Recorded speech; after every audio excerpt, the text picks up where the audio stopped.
जीव हमारी जाति है, मानव धर्म हमारा। हिंदू मुस्लिम सिख ईसाई धर्म नहीं कोई न्यारा। अब परमात्मा क्या कहते हैं? राम नाम कड़ुआ लागे, ये मीठे लागे दाम। दुविधा में दोनों गए, भाई माया मिली ना राम। अब इन बातों को हमने बहुत गहराई से मनन करना है। सत्संग सुनने के बाद इनके ऊपर मनन करना चाहिए। ज्ञान सुनते हैं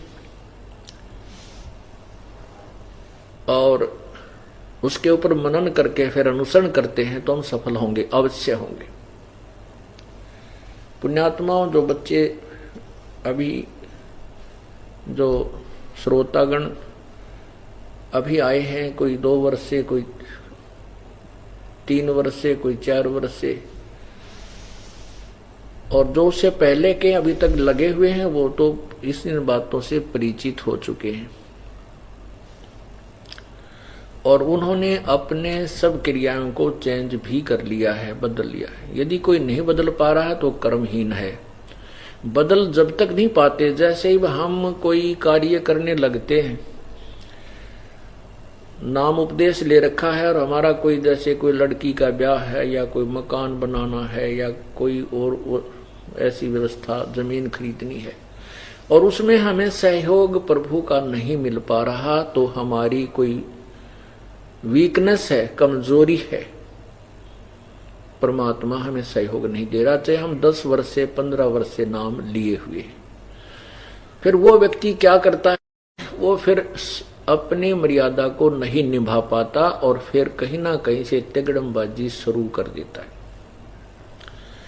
कोई न कोई 2 नंबर से कहीं ना कहीं इधर उधर से करने की चेष्टा करता है, फिर वो भगवान से दूना दूर होता चला जाता है। परमात्मा कहते हैं, सतगुरु के दरबार में कमी कहे की ना, अंसा मौज न पावता तेरी चूक चाकरी मान। इस कबीर भगवान के दरबार में किसी भी प्रकार की कोई त्रुटि नहीं रहेगी, किसी चीज की कमी नहीं है। आपको सर्व उचित लाभ मिलेंगे। यदि आप अनुचित डिमांड करोगे, मांग करोगे तो नहीं होगा।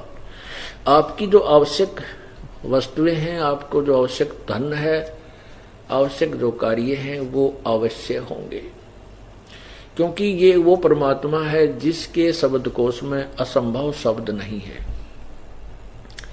इस परमात्मा की डिक्शनरी में इम्पॉसिबल वर्ड नहीं है। ये वो परमात्मा है, ये कबीर भगवान है, कबीर देव है। तो हम इससे लाभ नहीं प्राप्त कर पा रहे हैं, तो हमारी कोई चूक चाकरी में, कोई सेवा में, कोई भाव में, कोई सिमरन में, दान धर्म में, कोई हमारी अपनी ही त्रुटि।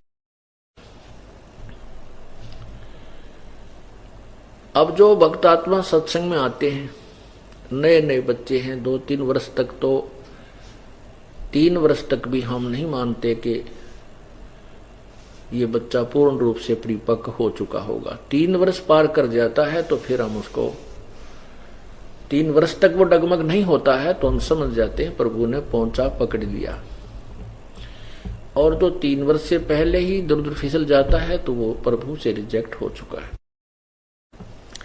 उसके बाद फिर हम 4-5 वर्ष के बाद सार नाम की सोचते हैं, इसको देना है कि नहीं देना, क्योंकि ये एक बहुत अनमोल जड़ी है और इसको लेने के बाद कोई बकवाद कर जाता, उसको परमात्मा फॉरएवर, सदा के लिए रिजेक्ट कर देगा।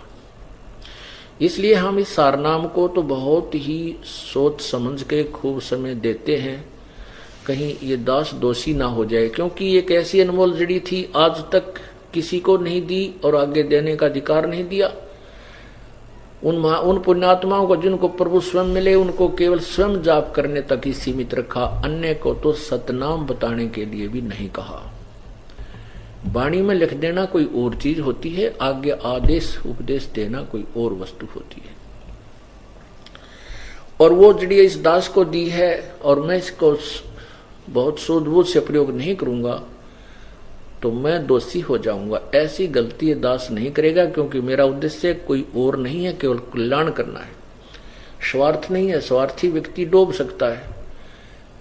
अपना उद्देश्य केवल आपकी आत्मा का कल्याण करना है और अपना गेल करवाना है। जिसमें मेरे कल्याण में कोई बाधा हो मैं बिल्कुल नहीं करूंगा, चाहे कोई रुष्ट हो, चाहे राजी रहे, चाहे कोई मता हो, चाहे सारा संसार हो, क्योंकि अपना कल्याण प्रथम है। उसके बाद आप तेरे जगतार ही, फिर सारे संसार को भी तारा जा सकता है। पूरे विश्व को एक ही सतगुरु बहुत है।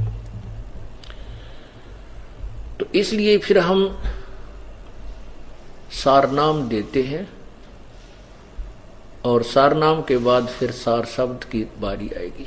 देखो, परमात्मा पाना है, मालिक के पास जाना है, ये कोई बालकों का खेल नहीं है। ठीक है, जो तुम पुण्य कर रहे हो, भक्ति कर रहे हो, ये व्यर्थ नहीं जाएगा, ये तो आपको आपके साथ मिलेगा, ये तो मिलेगा ही मिलेगा। क्योंकि जो अन्य साधनाएं भक्त कर रहे हैं संतों के पास, वो तो कति व्यर्थ है, वो तो सीधे भूत बनेंगे, अन्य योनियों में जाएंगे। और आपको जो सतनाम तक मिला है, मिल गया है, तो भी आपको वो लाभ मिलेगा कि आप सोच भी नहीं सकते।